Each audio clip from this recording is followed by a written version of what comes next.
All right, everybody, welcome back to the Plug Talk Sports podcast. It's great to be back. I know Brandon and Giancarlo were on it last week. I was in Austin, Texas. You see, I'm repping my Austin FC gear. We have a special guest here tonight, Christopher Corey. We ran across each other on LinkedIn, and we had a brief conversation, and he was somebody that I wanted to bring on the show. I was like, I got to have Chris come on here. So, Chris, thank you for coming on, man, and introduce yourself to the viewers. Yeah, man. Listen, I was pumped to get to get an invite from you, Daniel. That was awesome, man. I always like when things happen organically and spontaneously like that. Like, hey, man, why don't you come on? When it's too planned, it kind of isn't as much fun. So, yeah. So my role in Miami soccer at the moment is I'm the liaison to World Cup 2026 for the city of Miami. I've been on the team that has been preparing materials and hosting the 2026 World Cup here in Miami. For people that don't know, there are 17 cities in the United States that are vying for 10 host city spots. We've been on this for a number of years now, and it's kind of coming down to the wire now. FIFA hasn't officially announced when they're going to name host cities, but the rumors are that it will be hopefully within the next 6 months. Now, I definitely think 100% Miami will be in there. 100% I feel like Miami will be in there. They will have games here. I feel that. But the question has been, I think Mayor Francis Suarez said this comment that he felt like that the final of the tournament should be played at Hard Rock Stadium here in Miami. I don't know. For me personally, I'll throw my opinion. As much as I was born and raised here, I live in Miami. I don't think Hard Rock Stadium has the kind of the finesse to have the final. Like when you go to stadiums, and yes, I'm gonna bring this up, and I told myself I was gonna talk about it for a couple months, but I'm a Dallas Cowboys fan, and when you go to a stadium like AT&T Stadium, that is one hell of a stadium, right? Or even that SoFi. So those are modern stadiums where I could see a final being played at. Yeah.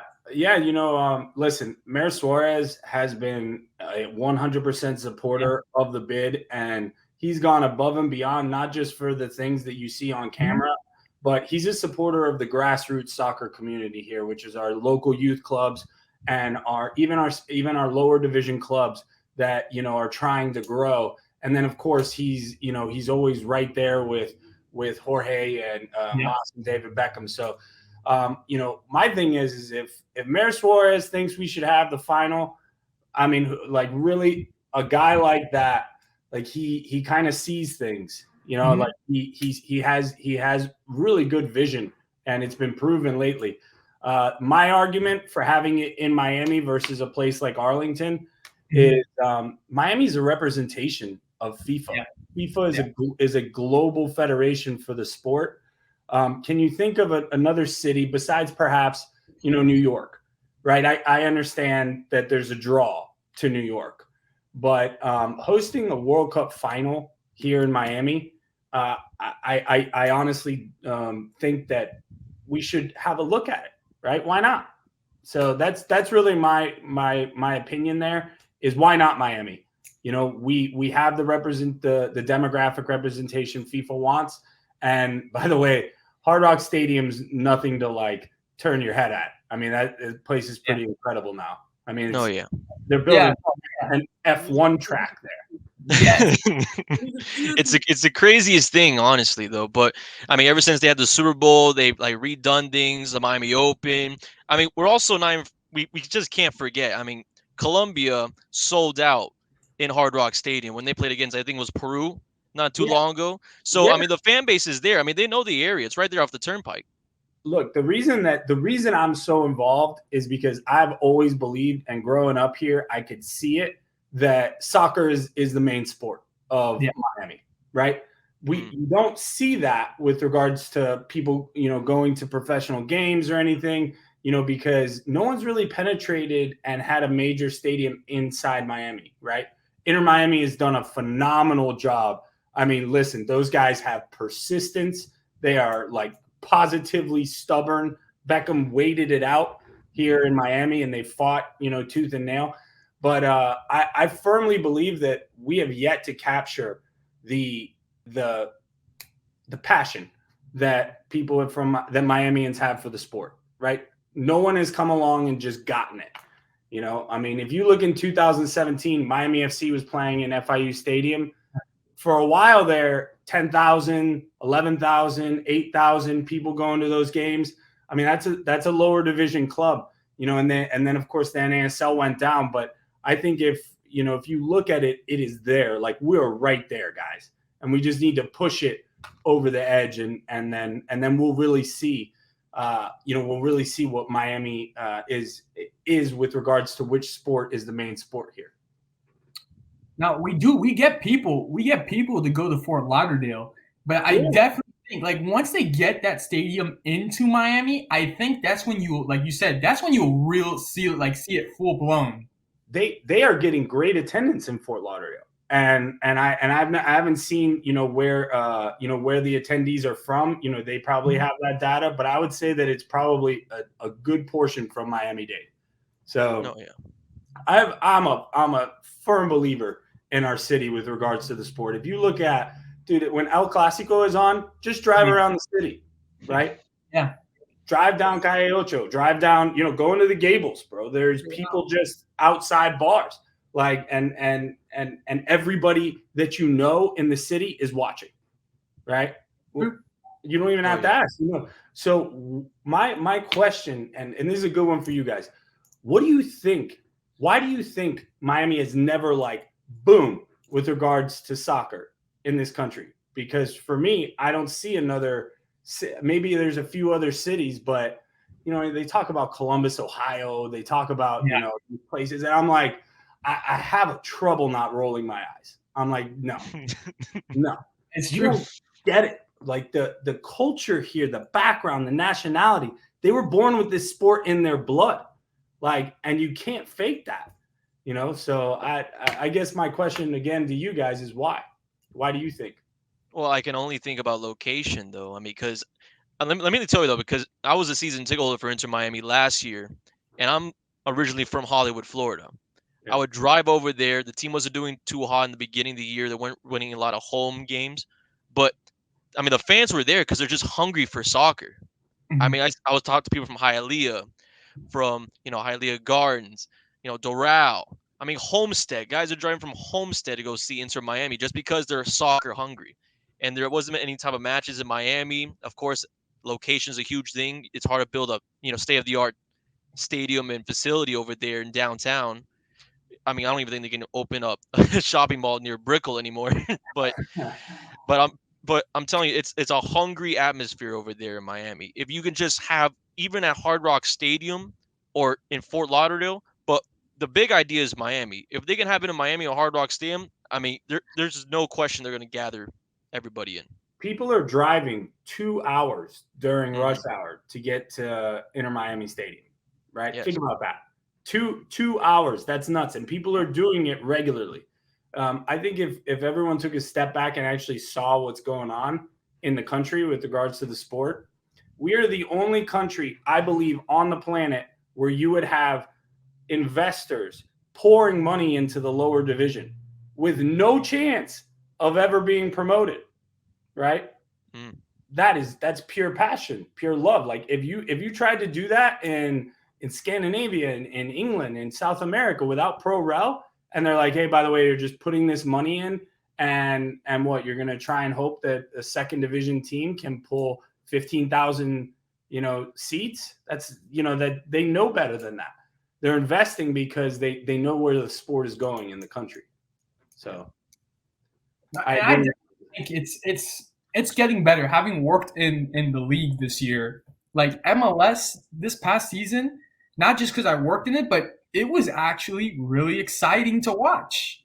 Like, the playoffs were phenomenal. The 2 playoff games that I worked at, Philadelphia Union, they faced the Red Bulls and then they faced NYCFC in the Eastern Conference Final. They were really exciting, intense matches. So I definitely think they've come a long way, and it's getting better. I just think that there is still some deep-rooted issues that they need to fix when it comes to soccer in this country.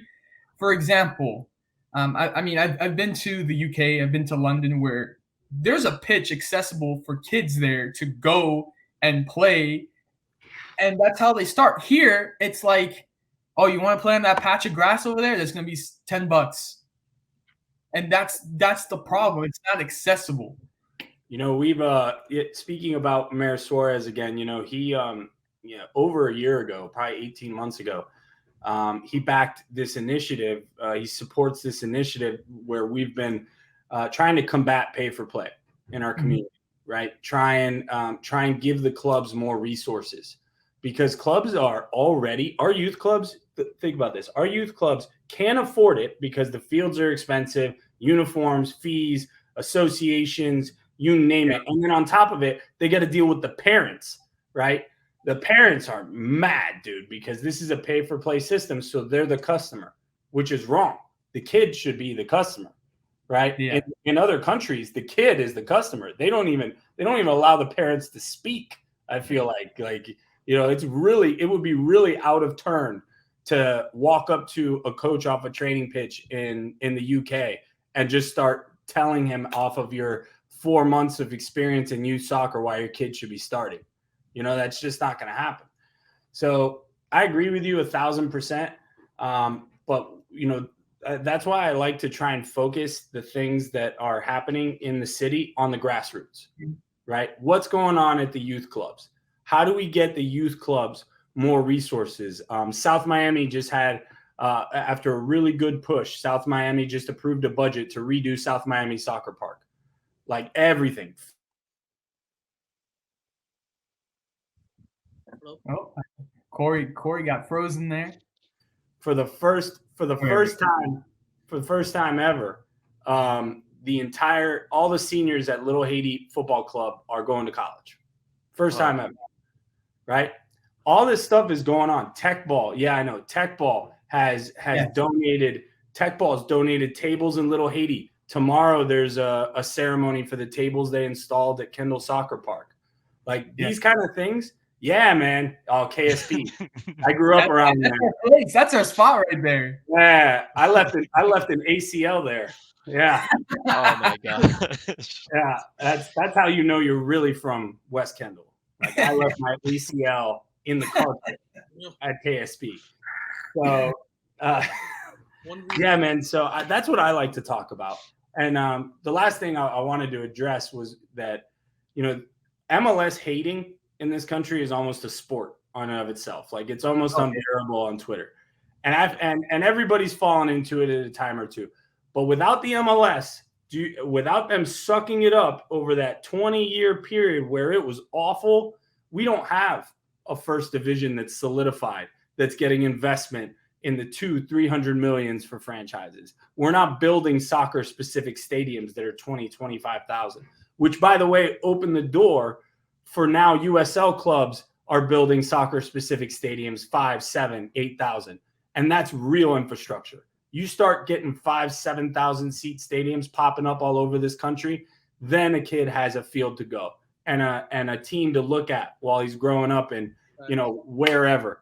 You know, in Southwest Missouri, he could look at a stadium and say, I want to play there one day. You know, we don't have that yet. Now, my next question would be, and this is more on a broad national level, but it impacts us as well. How much of the United States missing the last World Cup, how much did that impact just the next generation of kids who could have watched that national team in the World Cup and could have grown up on those players? I mean, man, just when you say that, it drops, like my stomach drops. I don't think it can be overstated how horrible that was. Yeah. I would say that, Germany in the early 90s redid their whole program when it was going in the wrong direction. Here in the United States, it doesn't really work like that, right? And that's what people have to – I think people don't understand is when you talk about pay for play, everyone's like, get rid of pay for play. Well, then you have no youth soccer in this country because that's the way our economy works. And you can't just all of a sudden monopolize youth soccer into AYSO, which, by the way, was awesome. I was an AYSO kid. Yeah. But pay for play is there because the demand for youth soccer is high, right? And therefore,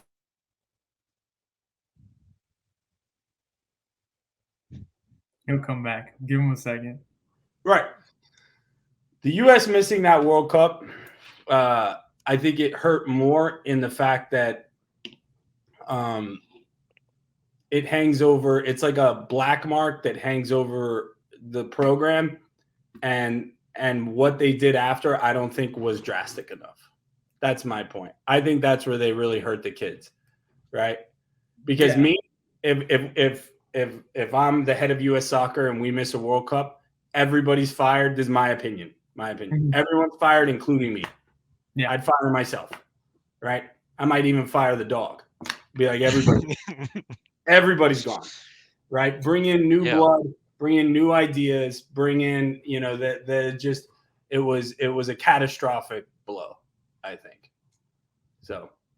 Yeah, I mean, they have to bring that standard too, because, I mean, as you said before, it was a little bit, it was really depressing to see the team not there in 2018. But it's the kids that are seeing these international players. There's not a lot of MLS now in 2018, but now we're looking into 2022 Qatar. I mean, what is there, like almost 9 guys on the U.S. men's national team right now that's MLS, and multiple guys out there. I mean, AFCON, I believe, had a handful of some MLS players as well. So I think the biggest thing now that we're seeing from the Team USA is that not only are kids getting into MLS because they're seeing Pulisic over there overseas in Chelsea, or they're seeing Dest in Barcelona, but it's now that the MLS teams, now they have these other countries to follow too. Yeah, man. And I think there are 2 people that just absolutely that U.S. soccer owes statues to. And one is David Beckham, because when he came over, he was like a trampoline for the MLS to hop off of. And he brought such a global brand and global eyeballs to the sport. And then Christian Pulisic, for as great as Landon Donovan and Clint Dempsey are, because they're great, right? Yeah. They're great. Christian Pulisic took it to the next level at such a young age. And he's got and what he did to break through and let other kids know they can break through and give other kids the courage to leave home at 15 and go to Europe, which, by the way, is like a norm now. It's not even that crazy when people do it, right? But his path to where he is now and what he's accomplished, U.S. soccer owes him a massive debt. And that's why I almost broke my TV when he wasn't started the other night. I thought, you know what, man, is like, I had a hard time with that just because, come on, man, with regards to the United States soccer, can you name 5 guys, right? Name 5 guys in U.S. soccer that we really owe something to as a country, right? He's on that list. If not the number 1 and number 2 guy, right? It's like it's a great example. It's like leaving Landon Donovan off during the 2014 World Cup. I'll never forget Jurgen. That's the day I did not forgive Jurgen Klinsmann for that. And then Wando misses the sitter. Right? Yeah.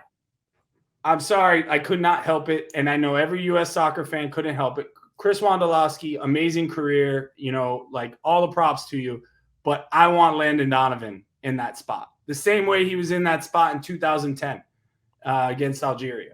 It was Algeria, right? Yeah. Yeah. I ran down the block when that happened. That was incredible. And a simple goal, man, but it was the build-up. It was Clint. It was everybody getting forward. And I hope that these guys start to, like the guys that are U.S. soccer now, they start throwing their bodies at this thing the way that those guys did.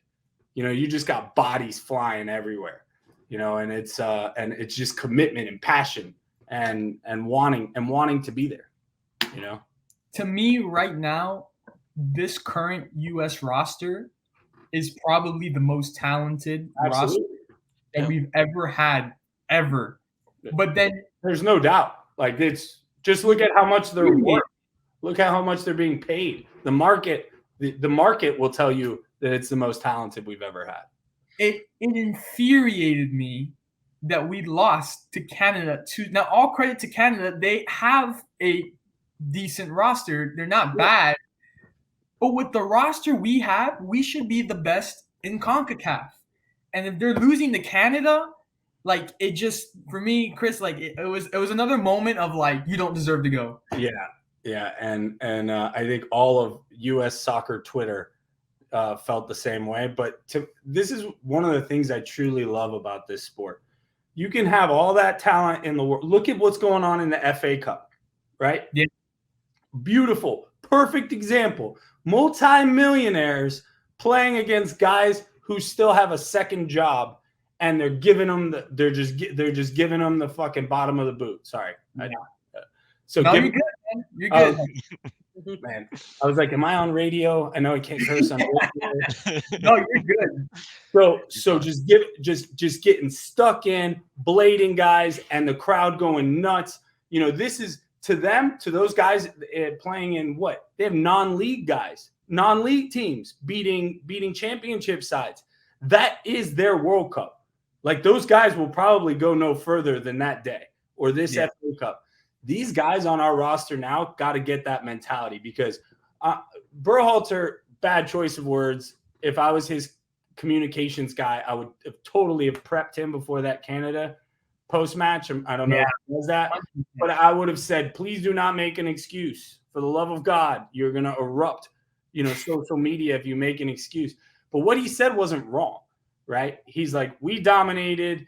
It was a dominating performance. And I was like, oh, you can't say that when you lose, right? But what was missing was that will to go forward, that will to break that low block, right? Canada parked the bus and then just were phenomenal on the break. That first goal, they're like, oh, Turner, poor goal kick. Poor goal kick. Did you see that 1, 2, 3, and that ball's in the back of the net? That was fast.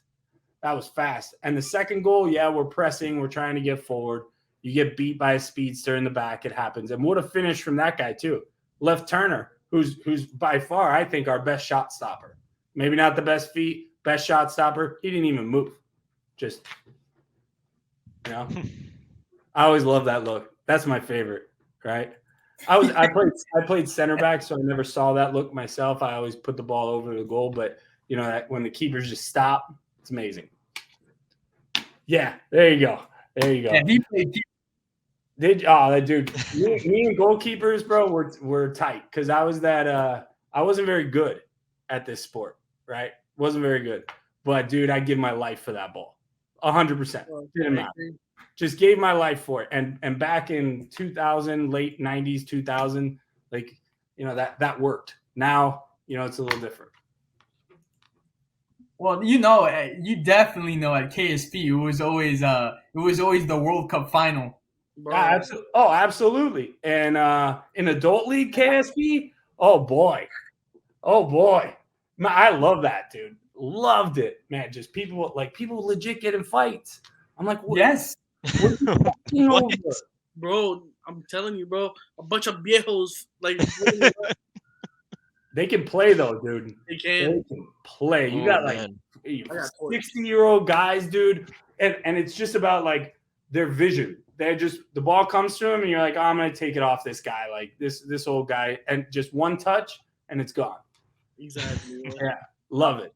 I'll tell you a funny story about KSP. I was there one time with my dad. We were watching the game. We just passed by and we just sat down and decided to watch a kids game. And there was an Argentine parent who got upset at the end of the game at the referee. And he goes to the referee and he tells the ref, wait right here. I'm going to go grab the gun from my car. Dude, everybody. Listen. None of that surprises me. Absolutely zero of that surprises me. I got a good KSP story as well. So I go in for a 50-50 and I win it. And the guy ended up on top of me, and then he kind of kicked me as he was getting up. Well, was just like it wasn't hard, but it was like the wrong day for it. You know, like I had adulted all day. So I get up and I get like, and he's walking away and I get right up behind him. And I'm like, I forgot what I said to him. This was the most brilliant move. I've been on lots of soccer fields. The guy reverse headbutted me. Bah! Just like that, dude. I was like, dude, right in my cheekbone, the whole thing, like, and I was like, I played the rest of the game. After the match, I couldn't help it. I went up. I was like, dude, that was the smoothest reverse headbutt ever. I deserved every second of it because I'm sure whatever I said to the back of your head, I deserve to be headbutt by the back of your head. So yeah, that's ASP for you, dude. If you don't go there unless you're ready for it. No, 100%. Yeah. I mean, I've been there. I've played with some of these 60-year-old and 70-year-old guys. Ballers. But some of the things that they say will leave you laughing. Like, you'll have the ball at midfield, and you'll hear them, shoot. I'm like, I'm at midfield.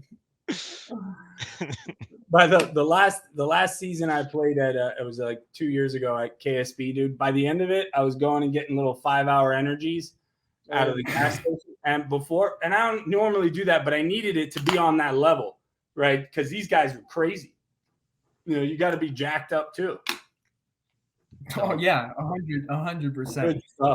Good stuff, man. Miami's got such a great, we have such a great soccer culture. You know, growing up here, and just seeing like the guys that you played with as a kid, and like, you know, those and what they did. And what they're doing now, like half the coaches in Miami are all the guys who grew up here and played here, right? And, you know, and that's just awesome, man. And they built a great youth culture. I'll tell you what, anyone who plays a Miami team in youth soccer, they may have some things to say, whatever. Maybe they think our parents are rowdy, which they probably are, right? But they know that they're playing against talent, right? Yeah. You go to the ESPN thing in Orlando, even the Dallas Cup or whatever, they know that Miami is bringing a ton of talent. So I think Inter Miami's doing a good job starting to churn that talent pool. And that's the thing. Like, people always talk about like, American football, like the talent pool of American football in Florida is amazing. But I'm like, you look at some of these, not even youth programs, but like high schools down here for soccer have insane amount of talent of kids playing soccer down here. Yeah, man. Look at what FIU has gone under the radar for way too long. Oh, yes. FIU's always had a strong program, and now they're coming out. You know, now they're doing preseason games against Miami FC, Tampa Bay Rowdies. Like, they're coming out and they're doing big things. And that's what I'm talking about, man. It is really, you know, to answer my own question, what's the problem? Why is Miami not blown up as a soccer city? I think it's connectivity, right? We don't put the pieces together enough, right? FIU having exhibition matches against Miami FC and lower division teams, and even Inter Miami get involved. Yeah. You know, they're starting, Inter Miami's starting to do exhibitions with our Miami lower division teams, right? That connectivity, and then bringing brands to our youth clubs like Tech Ball.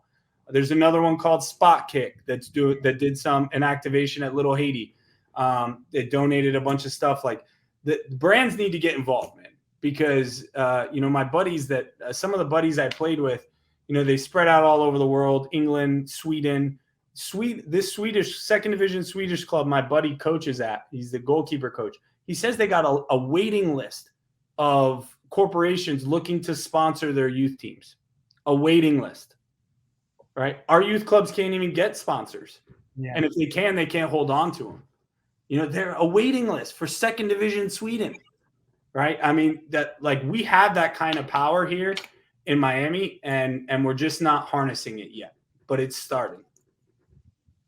No, I agree. We definitely, and again, like, it's a cesspool of so many different soccer playing cultures here that it easily could be a powerhouse, not only in the United States, but in the world for soccer. Yeah. And so I definitely believe that. And I was going to ask you, where are we in the process right now for the 2026 World Cup? with Miami, being a part of that. Great, man. So at this point, it's up to the people way, way, way over my head, right? So right now it's between FIFA, it's between the county, it's between the Dolphins, it's between Inter Miami as well. They've been very involved and awesome the whole way. So it's between them to make deals, right? And I think that's what it will come down to. I think FIFA will look at the deals in each city and pick what's best for what they believe is best for their 2026 tournament. So I have complete faith in the guys. In those guys, because those are very, very, very talented people who care about the city a lot. And I think they know the magnitude of the World Cup, that this isn't just another tournament coming to town. They know that if we don't get it, it's not going to be something that is going to be a small thing, right? So to answer your question, the rumors are that within the next 6 months we'll know. So, but FIFA's dealing with Qatar right now, and so I don't know if it's high on their priority list. They're trying to put on a World Cup in a place that has an environment that's tough to put on a World Cup in. Yeah, I wasn't a big fan. I'll be honest with you. Like, I wasn't a big fan of moving the World Cup from summer to winter. Like, nobody was, but and all the controversy around Qatar and everything. The one thing that I'll say for FIFA is they do try really hard to put the World Cup in places that perhaps you didn't think it should go. South Africa, right?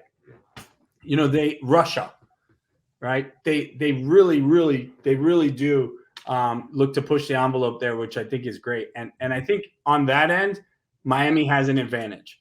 Why? How in the world, in my mind, and I'm probably biased. I am biased. Let's get over it. I'm very biased. Right? Yeah, but born and raised on Kendall Drive, so like very biased. But how do you have a World Cup in the United States without the city that's the corridor to South America? Yeah, 100%. I agree. Exactly. What, you really think Orlando is Miami? It's not. Close. No. Not even close. So that's what I always go back to when I have like moments of like, oh man, I'm like, this is FIFA. They look to push that envelope for locations. Miami has the electricity for the sport. They know what kind of passion is in this city. And with the Inter Miami team, the Dolphins, the county, Mayor Suarez, all working together, which has been phenomenal to see, like really working together. I think it puts us in a very good position to close a deal with FIFA. Now that will all happen somewhere where I am not anywhere near, but I'll be the first one to yell it from the rooftops. I wouldn't be able to keep that secret. All right, Chris, I got a question. Yeah, shoot. Okay, as of all the cities for the 2026 World Cup that are listed for the final, or could be a place for the final, I don't see any city but Miami that could host the final. Based on attractions, businesses, tourists, hopefully by 2026 COVID is off the roof thing, please. But like, as Miami be like a really open place for different ethnicities, I don't see LA.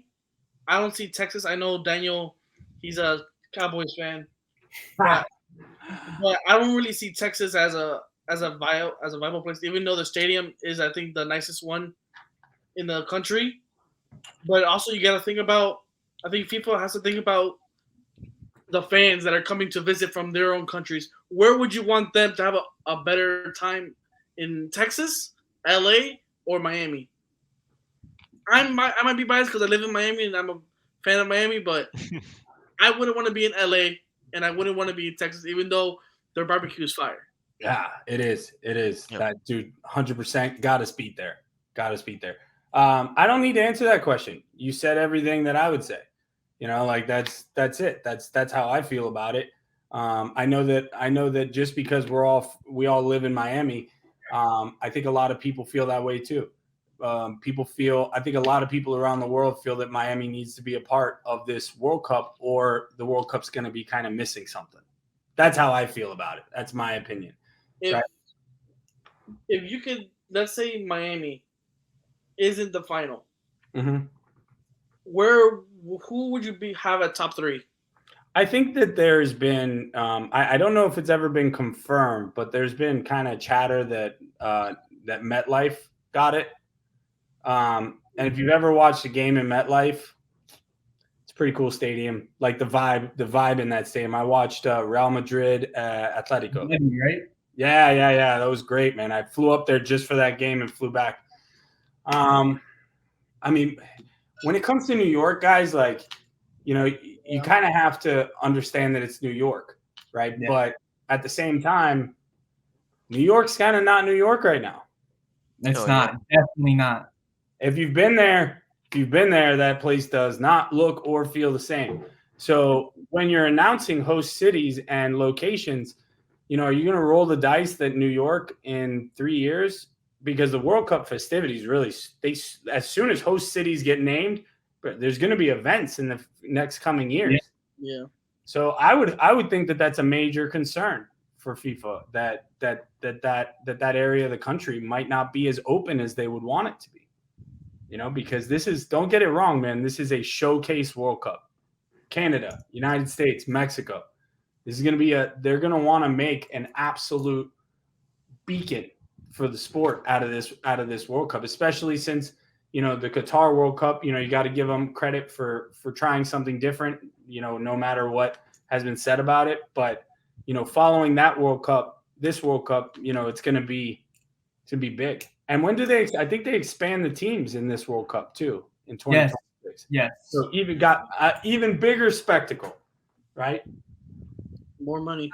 I don't know if you can speak on this, but what do you think about the whole overall bidding process? Because there has been a lot of controversy on the past 2 World Cups with Russia and Qatar. Yeah, of course I can speak on it. I'm a grassroots soccer guy for our bid, right? So my job was really done, you know, a little while ago, right before they had the visit. What do I think? I think that they injure the sport with that, and it's not. I want to say not fair, but this sport is different from it's the most popular sport in the world. It's a sport that has ended wars, right?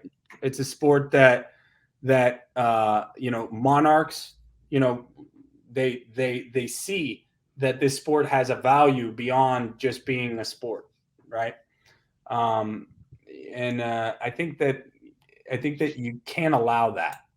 You got to root it out, and you got to make an example of it every time you see it, you know? So I guess my thought is the respect for the game is always, I think, a top priority. If you see like why the Super League got smashed, League got smashed in what, 12 hours? Because people, and you might be able to say FIFA, you know, rallied the people, but it didn't take much to rally the people. The second they thought the sporting merit in Europe was going to be gone, right? That sporting merit, that competitiveness was going to be gone. They were out of their homes and in the street in a half a minute, right? So I guess that would be my answer. With regards to the scandals and all that, I would hope that in a half a minute, the people involved, you know, bust that up, because I don't feel like the sport on a global scale can afford to have scandals like that.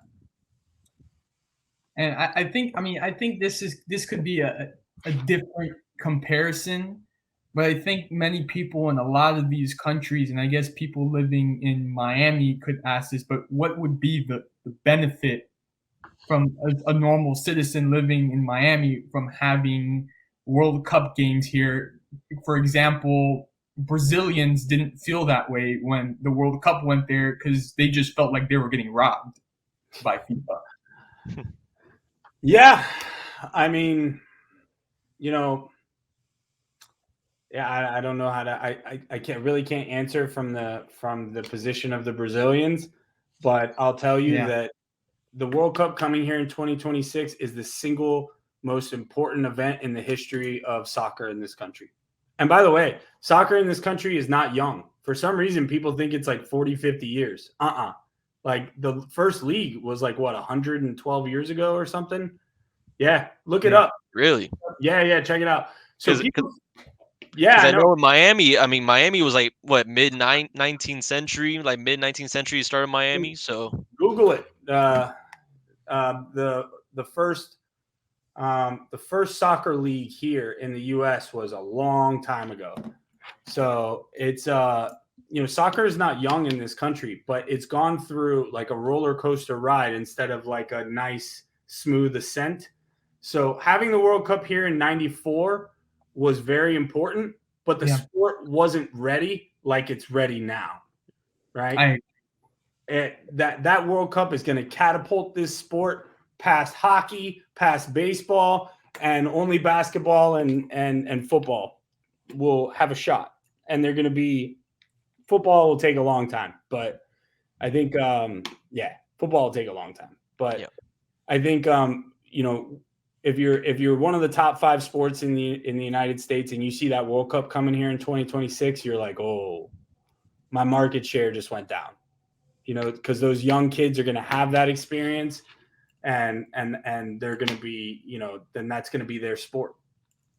I mean, you mentioned it. For me personally, and this may be a hot take, and I might disappoint or upset some Puerto Ricans, Dominicans, or even Cubans, but I feel even just not even soccer the sport, but MLS the league, I think they've surpassed MLB already. I think it all comes down to TV deals. If you really want to know how the sport is doing, check out their new TV deal, right? So the MLS TV deal is up, right? And it's going to be the first time. It's going to be the first time. I think it's going to be the first time that it really matters that MLS and U.S. Soccer don't do a joint TV deal, because the last TV deal included U.S. Soccer, right? Mm-hmm. So that TV deal doesn't even really count for the MLS because U.S. Soccer is so popular, right? This new TV deal is just MLS. And I can't wait to read through the details of that deal, not just the number, because they may have a way to get to that number being high, but I want the details of what a network was willing to pay for MLS, right? I think that's going to be a great signifier of where we are as a country, because MLB has a crazy TV deal, right? Yeah. It's true. Ready for this? As a sport, like they're in the middle right now of a lockout that doesn't even look like it's going to be resolved anytime soon, because they're just arguments are going back and forth. There's no agreement. I think they meet like every Tuesday, every week, and people are like, hey, we want to get back to baseball. Let's have more of these meetings frequently. And I just feel like people in this country have kind of gotten bored of baseball, and the rules have gotten really antiquated, and they don't make the game more modern. That soccer and MLS has gotten more of their attention, and their interests have surpassed baseball, and it's more into soccer now. Listen, man, I take a nap every time I go to a baseball game. Like, I have never understood. Yes, bro. And like, I've never understood the draw of that sport ever. And like, people are like, oh, it's about going to the stadium. Yeah. So that's great. So we're paying for a ticket to take a nap. Exactly. Madness. And dude, I'm biased because I'm literally a single sport guy. Like I even phased out like college football. I used to love college football when I was younger, but that phased out a long time ago. I'm a single sport guy. This is the only sport. So when they have a lockout or they do something silly, I'm like, bro, we're in your rearview mirror, and this country we're growing so fast from the grassroots position. Dude, do you know how many youth soccer players there are in this country? It's a mad number. Mad, right? So, and we have more youth soccer girls than any other country in the world, right? The grassroots level of this sport is growing beyond the infrastructure we have in grassroots. So it's just about, I think it's just about connectivity now. Can we put all the pieces together in the next 10 years, right? But whenever you see 5,000, 7,000 soccer specific stadium going up, that's that good shit right there. That's the thing. That's that. Every time a new one's announced, I'm like, boom, there we go. You know, and they're in towns that don't need a 15,000 seat stadium. Like I'll be the first to tell you, like, I don't know about baseball. Like I know baseball, but like as a sport in general, like there's no way in hell that there is one person, and maybe there is, I could be wrong, that watches 162 games of the season. There are, dude. It's crazy. Yep. It's crazy. Hey, here's the thing. Travel outside of the urban core, and like my buddy's from Aurora, Missouri, and we went back to his hometown, and I'll always use Aurora, Missouri as an example.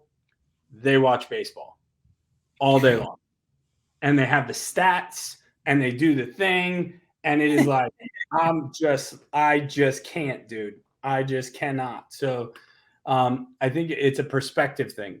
You know, baseball's bigger. Baseball's bigger than you think. Basketball's bigger than you think, and the NFL is an absolute giant. Oh yeah, I mean the NFL is the biggest league in the world, right? I think I don't know how much revenue the Premier League does every year. I think it was like 4 or 5 billion, and the NFL is like 10 billion. But look at the Premier League TV deal in the US. The MLS TV deal is going to come nowhere near it. Yeah, nowhere near it. Yep. Right? Think about that, man. We are watching the sport not even in our own country more than we're watching our domestic league. That's crazy, dude. That will always blow my mind, right? And why? Connectivity, dude. They connect. There's more stories to tell in the Premier League than there is in the MLS right now. But the MLS, the MLS is still growing. But you look at that, and you look at La Liga's TV deals like 175 million a year. That's crazy.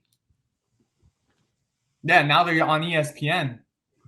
So those are all signals, right? Yeah, they took it from beIN Sports. Those are all signals of what is lurking underneath the surface for this sport in this country, right? How much the Premier League is investing in the United States, right? How much La Liga and the other leagues are investing in the United States. Everyone wants this market because they know what's underneath. The Premier League almost doubled in 1 year, they doubled their average viewership in the United States. Crazy. I mean, just think about it. Why is it do you think that all of these European clubs in the summer come do preseason tours over here? Yeah, and they just rack up cash, put 70,000 butts in seats and rack up cash, man. Yeah, and why do you think, I'm sorry, but business and talent go together? Dude, you don't think that all of these Americans are being exported all of a sudden because of the talent? Yes, we have a ton of talent, but Americans are watching Americans in other leagues. Yeah. Right? Dude, I just bought Sky Sports for $70 a month. I think it was like 50 pounds just to watch the championship, right? Shit. Just to watch the Americans in the championship. I mean, that's crazy. I can't even tell you how many subscriptions I have now. Dude, it's terrible. Fubo, Peacock, they're coming. Dude, it's crazy. And they get me every time because we have Anthony Robinson at Fulham doing really well. And then you got guys that a lot of people haven't even really started talking about yet in the championship. So, let me tell you, as a Madrid fan, I used to have DirecTV, and I was pissed when DirecTV had that argument with beIN Sports, and then I could no longer watch Real Madrid get matches for a period of time, and I was like, I would call DirecTV specifically, not to complain or anything, just to curse them out and be like, you guys are idiots for taking this out. And for a period of time, I went to Sling. I was on Sling just to watch their matches, and now I'm on ESPN Plus. Yeah. But I was absolutely pissed that they did that. Think about this. Good. Yeah, go. Go ahead. No, is ESPN Plus good? I've been thinking about it. Oh, it's phenomenal. So they just had the FA Cup on ESPN. So think about this. All right, think about these two things parallel to each other. If you remember last Saturday, right? They had all those FA Cup games, and Chelsea's in a tight game with, I don't know, Plymouth Argyle. I can't even remember who they were in a tight game with, right? And like Morecambe Woods is beating somebody. And you had like 5 or 6 games in the span of like 5 hours on ESPN Plus, all with these crazy stories. Man City, I think Man City trailed for a second. Just crazy stories of these underdog stories, right? And then is there a day in the MLS that even comes close to that kind of storyline and storytelling? No, right? But not yet. So I always tell people, say not yet, right? Because it's getting better, right? It's getting better, and it just needs another springboard. I think that next springboard is the World Cup here. So the MLS, these playoffs, nobody thought that NYCFC was gonna end up being the champions. My personal take, I thought Philadelphia Union was gonna go all the way until they had that COVID issue and they missed like half their team against NYCFC. But if it wasn't for that, I think Philadelphia would have won. But no one thought that NYCFC was going to be the champion. I mean, you look at, so this is another really good parallel. So NYCFC wins because they got hot during the playoffs, right? That's it, right? New England Revolution won the season, right? Yeah. Right? There was a lot of talk that the New England Revolution really are the champions, right? That whoever wins that, the Supporter Shield?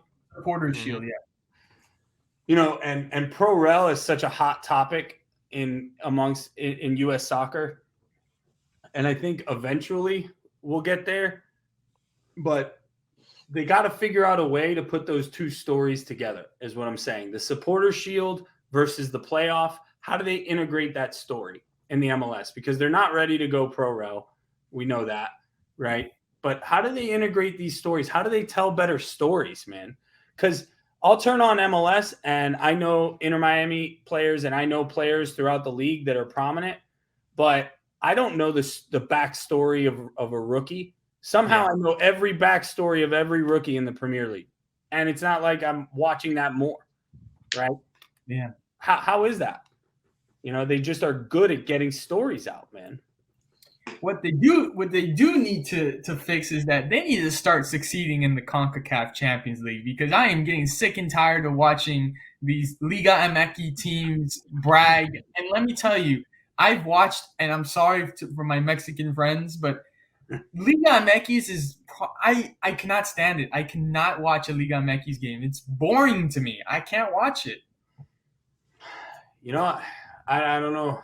I don't know what to say about that. I think you're right. I think that, MLS clubs have to start, like you said, man, building legacies, right? You win the CONCACAF Champions League, you add a trophy, right? What team is going to start winning the U.S. Open Cup, the MLS Cup, and the CONCACAF Champions League in 1 year, right? Yeah. That's the standard that clubs in Europe hold themselves to. Right? We need to make such a big splash, because that splash means loyal fan base from a very, very, very young age, which is what you need. So again, I think it goes back to where our priorities are. What are the priorities of MLS clubs right now? I'll end our conversation with this. The league is growing. We have Charlotte starting this year. We have St. Louis starting next year.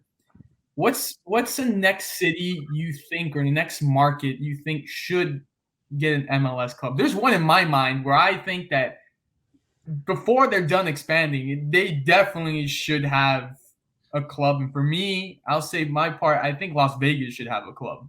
Vegas, I always wanted to see one in New Orleans. Why not? Thank you. Right? Thank you. I've been telling everybody that New Orleans needs either a baseball team next or a soccer team next. By the way, they are fanatical about sports, right? And if you did it the right way and it was the right people, like let's say Drew Brees was the main investor, everybody's going. because the guy's like a god in New Orleans, right? Get one of those dudes. And I loved that Matthew McConaughey came in. I mean, what a phenomenal story, what a phenomenal co-brand they did between him and Austin. And they need to do more stuff like that, because that's the kind of thing that breaks ceilings.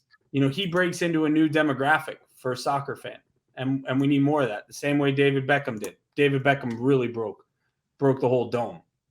I think it folded and I think it failed, but I think, correct me if I'm wrong, but I think Donovan was trying to get behind a San Diego team and it didn't end out. I think he is San Diego loyal or whatever it is. Yeah. And I heard talk to Sacramento as well. I think he's the coach and general manager. He was the coach, or he's I think he might be the GM now there.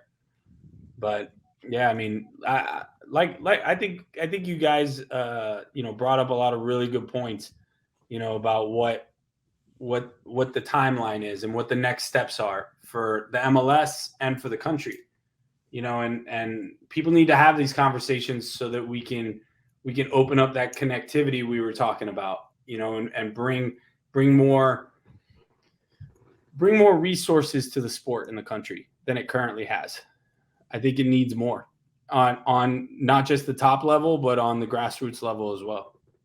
Yeah, and I definitely think this was a really important conversation that, people such as ourselves that love soccer and love this country, there should be more of these conversations of how we can, expand the sport and expand our own league in our own backyard and within our city as well, and taking that to a national level and then ultimately to a global level.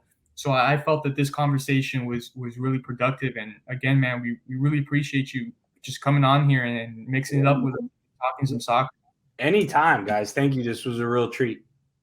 Oh yeah, it was great hearing, man. Great hearing. But I do have to apologize. There's one more thing, because it's been on my mind for a while when I was in Inter Miami. Because there's like rivalries and stuff like that they kind of promote, especially with Orlando and then Miami. I was thinking, what about like how like England has basically that Boxing Day? What if we have something like that the last week, the last day of the MLS season, and that's basically be stories added on, of course, playoff and tournament implications. If the Shield is in contention, that's also there, and you have all those games. Day after day after day, because the NBA has Christmas Day. I mean, Thanksgiving is obviously to the NFL. I mean, the MLS has to do something. Man, that is a phenomenal point. Point. Boxing Day is a religion in England. It is a religion, right? No one does anything else. You are absolutely right, and the MLS needs to start looking in those places for those opportunities. How can we make this intriguing? Right. My other thing is, why don't we invest more in the U.S. Open Cup? U.S. Open Cup's put together.